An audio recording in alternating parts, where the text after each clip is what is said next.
السلام علیکم. میرا نام مسعود الحسن ہے. میں بائی کاسٹ واسوانی ہوں اور بلوچستان سے بلونگ کرتا ہوں. پرائیویٹ اسکول میں جاب کرتا ہوں. ایز اے وائس پرنسپل ہوں اور ایک سبجیکٹ ٹیچر بھی ہوں. میرے سبجیکٹس ہیں عربک، انگلش، اردو اینڈ اسلامیات. اس کے علاوہ میں as a P T I بھی کام کرتا ہوں اسکول کے اندر. اب سے تقریباً 4 سال پہلے صرف ہمارا تعلق ایجوکیشن سے تھا. ایجوکیشن میں آپ کو پتہ ہے کہ جسٹ ہم یہ کہتے ہیں کہ education is the third I of human being. لیکن جب ہم جڑے اس شرکت گاہ ٹیم سے، تب ہمیں پتہ چلا کہ ہم اپنے معاشرے کو صرف تعلیم سے ہی بدل نہیں سکتے ہیں. اس کے لیے کچھ اور چیزیں بھی بہت ضروری ہیں. صرف یہ ضروری نہیں ہے کہ اگر بچہ اسکول آتا ہے اور ہم اسے پڑھاتے ہیں اور اسے سکھاتے ہیں، لیکن ہم جانتے ہیں کہ اس بچے کا بیک گراؤنڈ کیسا ہے، اس کے والدین کیسے ہیں، اور خاندان اور معاشرے میں اس جیسے کتنے ہی بچے ہیں جو پڑھ لکھ کر ڈگری یافتہ ہو کر بھی پھر ان کے جو خاندان اور معاشرے کے تاثرات ہیں اس میں ان کا کیا کردار ہوتا ہے. جیسا کہ ہمارے بلوچستان کے اندر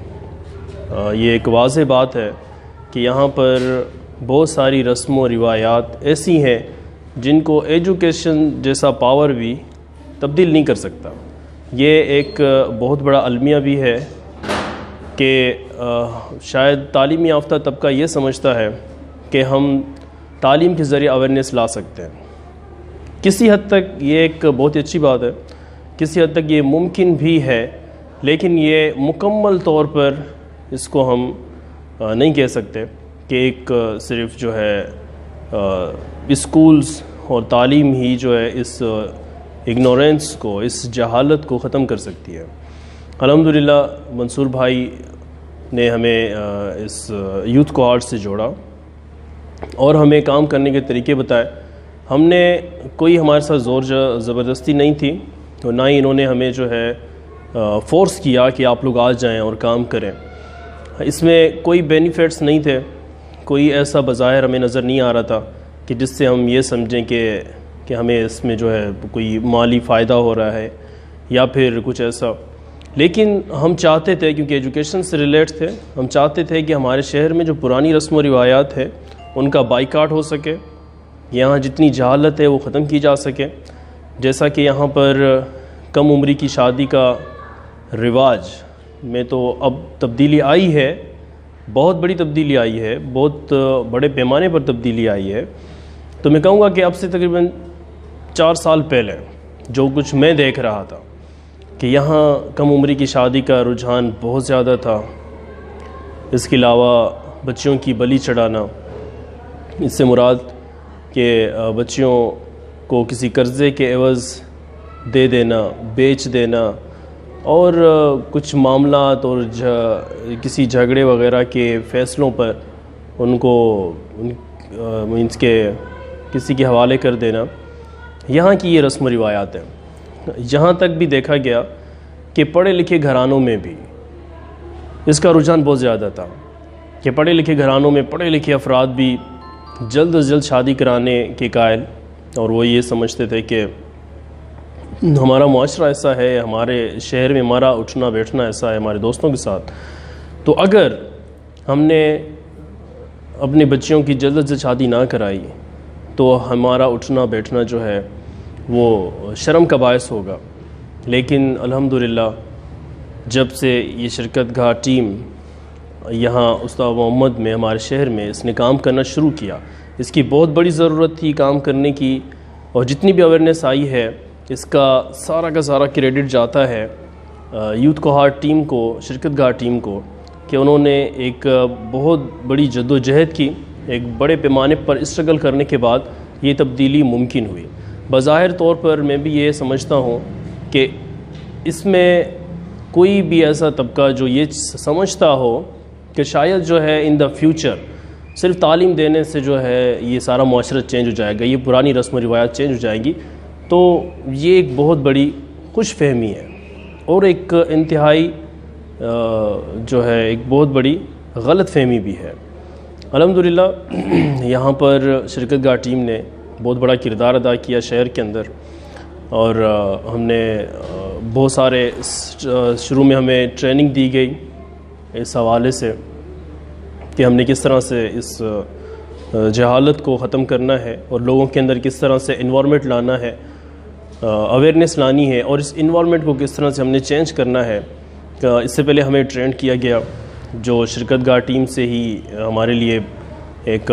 ٹرینرز آتے تھے بطور ٹیچر، وہ آ کر ہمیں یہاں ٹیچ کرتے تھے، اور انہوں نے ہمارے اندر ہمیں بیدار کیا اور ہمیں حوصلہ دیا اور کام کرنے کے ہمیں طریقے بتائے، جو ان کا طریقہ تھا کام کرنے کا، اور جس طرح سے انہوں نے ہمیں ٹولز دیے تھے کہ آپ نے اس طرح سے کام کرنا ہے اور اس طرح سے لوگوں کے اندر اویئرنیس لانی ہے۔ آئی سیلیوٹ کہ ان کے پاس ایسے زبردست سولوشنز تھے اس چیز کے، اور اس انوائرمنٹ کو بدلنے کے لیے ان کے پاس جو ایکسپیرینس تھا، یقیناً اس سے ہم نے بہت کچھ سیکھا۔ اس طرح ہم نے کام کرنا شروع کیا کہ کچھ تھیٹرز ہم نے کرائے، اور اس کے بعد کچھ بڑے پیمانے پر ہم نے جو ہے جا کر لوگوں کو سمجھایا اور ان کی ذہنی تربیت بھی کی۔ اس میں سارا کا سارا یہ کریڈٹ جاتا ہے شرکت گاہ ٹیم کو۔ میں تو یہی سمجھتا ہوں کہ انہوں نے ہی، ان کی بدولت یہ ساری تبدیلی آئی۔ اس کے ساتھ ہمیں یہاں پر بہت ساری ایکٹیویٹیز کرائی گئی شرکت گاہ میں کہ کس طرح سے جو ہے جو دینی حوالے سے خیالات رکھنے والے لوگ ہیں کہ ان پر کس طرح محنت کی جائے، کہ جب ان سے ہم بات کرتے تو وہ ہمیں دین کی طرف گھسیٹ کر لے جاتے یا دینی حوالے دینا شروع کر دے کہ اسلام یہ کہتا ہے، اسلام یہ کہتا ہے۔ الحمدللہ میں خود اسلامیات اور عربک کا ٹیچر ہوں۔ میں سمجھتا ہوں کہ اسلام نے ہمیں کس حد تک جو ہے کم عمری کی شادی کو کس طرح ڈیفائن کیا ہے۔ جس طرح لوگوں کے پاس ایک بس ایک جواز سا بنا ہوا ہے کہ اسلام کہتا ہے کہ جب بالغ ہو جائے تو اس کی شادی کر دی جائے، لیکن انہوں نے جو ہے اس مفہوم کو سمجھا نہیں ہے کہ اسلام کیا چاہتا ہے۔ صرف ایک شادی کرانا کہ بالغ ہو جائے تو اس کی فوراً شادی کر دی جائے، یہ بالکل غلط ہے۔ اس کا مفہوم ہمیں غلط ملا ہے، لیکن اسلام نے ہمیں اس کا صحیح مفہوم یہ دیا ہے کہ جب بالغ ہو جائے، بالغ ہونے سے مراد اس کے اندر قابلیت ہو، کیونکہ اسلام ہمیں یہ بھی کہتا ہے کہ آپ کے اوپر کچھ حقوق العباد ہیں، ان حقوق العباد کو آپ کس طرح سے پورا کریں گے۔ حقوق العباد سے مراد والدین کے حقوق، پڑوسیوں کے حقوق، اساتذہ کے حقوق، اور اس کے ساتھ ساتھ آپ کے بچوں کے حقوق۔ آپ شادی کرتے ہیں تو سب سے بڑا حق جو آتا ہے آپ کی جو وائف ہے، جو آپ کی بیوی ہے، اس کا سب سے بڑا حق آتا ہے آپ کے اوپر، چونکہ وائف جو ہوتی ہے، آپ کی بیوی جو ہوتی ہے، نکاح کے بعد وہ آپ کی ملکیت نہیں ہوتی۔ آپ کھلا میں دعوت دیتا ہوں کہ آپ دیکھیں کہ اس میں کیا کہتا ہے اسلام۔ اسلام نے ہمیں یہ درس دیا کہ جب آپ شادی کرتے ہیں تو آپ پر حقوق العباد کا ایک بہت بڑی ذمہ داری آ جاتی ہے۔ جیسا کہ وائف ہے، وائف آپ کی کبھی بھی ملکیت نہیں ہوتی، بیوی آپ کی ملکیت نہیں ہوتی، بیوی ایک کانٹریکٹ کے تحت آپ کے پاس آتی ہے، لیکن اس کے بھی، بیوی کے بھی بہت بڑے حقوق ہوتے ہیں آپ کے پاس، کہ مثال کے طور پر آپ اس پر جبر نہیں کر سکتے، آپ اس کو بلیک میل نہیں کر سکتے کہ آپ کو میں مینس کہ جیسے آج کل ہمارے معاشرے میں ایک بہت بڑی لت چل رہی ہے کہ جس طرح طلاق کے ذریعے خواتین کو، مطلب کہ بیویوں کو بلیک میل کیا جاتا ہے، اس طرح جس طرح ایک مرد سمجھتا ہے کہ اس کے پاس طلاق کا پاور ہے، اسی طرح ایک عورت کو بھی اسلام نے حق دیا ہے کہ وہ خلا لے سکتی ہے، جس میں مرد کا کوئی اختیار نہیں ہے اگر عورت خلا لینا چاہے۔ اسی طرح کہ اگر عورت کے بھی بہت سارے حقوق ہوتے ہیں کہ جس طرح وہ ماں ہے تو ماں کے بہت بڑے حقوق ہیں، جس طرح سے بہنیں ہیں ان کے بھی حقوق ہیں، جس طرح سے بیوی ہے، تو ایک بہت بڑی ذمہ داری۔ اب الحمدللہ چونکہ یہ پروجیکٹ اپنے اختتام کو ہے، تو جتنی بھی ہم نے محنت کی تو یہ ایک میں سمجھتا ہوں کہ ہمارے پر فرض بھی تھا اور ایک حق بنتا تھا کہ ہم اس ٹیم کے ساتھ، شرکت گاہ ٹیم کے ساتھ مل کر کام کریں۔ تو اب اگر یہ پروجیکٹ ختم ہو چکا ہے لیکن میں دلی طور سے اب بھی تیار ہوں کہ ہم اپنی ٹیم کے ساتھ، ہمارے اندر الحمدللہ اب بھی وہ تربیت ہے، یہ تربیت ہمیں بہت کام دے گی جو شرکت گاہ نے ہمیں دی، جو شرکت گاہ ٹیم کی طرف سے ہمیں جس طرح سے ٹرینڈ کیا گیا. تو ہم چاہتے ہیں، بلکہ میں خود اپنی ذاتی رائے کے مطابق کہنا چاہوں گا کہ میں خود تیار ہوں کہ انشاءاللہ ولنگلی ہم کام کریں گے. ہمیں کسی چیز کی ضرورت نہیں ہے کہ نہ ہی کوئی ہمارا مفاد ہے، نہ ہی کوئی مطلب ہے. ہم ولنگلی کام کریں گے انشاءاللہ، اور ہم اس کو اپنا اعزاز سمجھتے ہیں، اور اسی طرح اپنی ٹیم کے ساتھ مل کر رضاکارانہ طور پر یہ ہم کام کریں گے، اس کے لیے ہم تیار ہیں.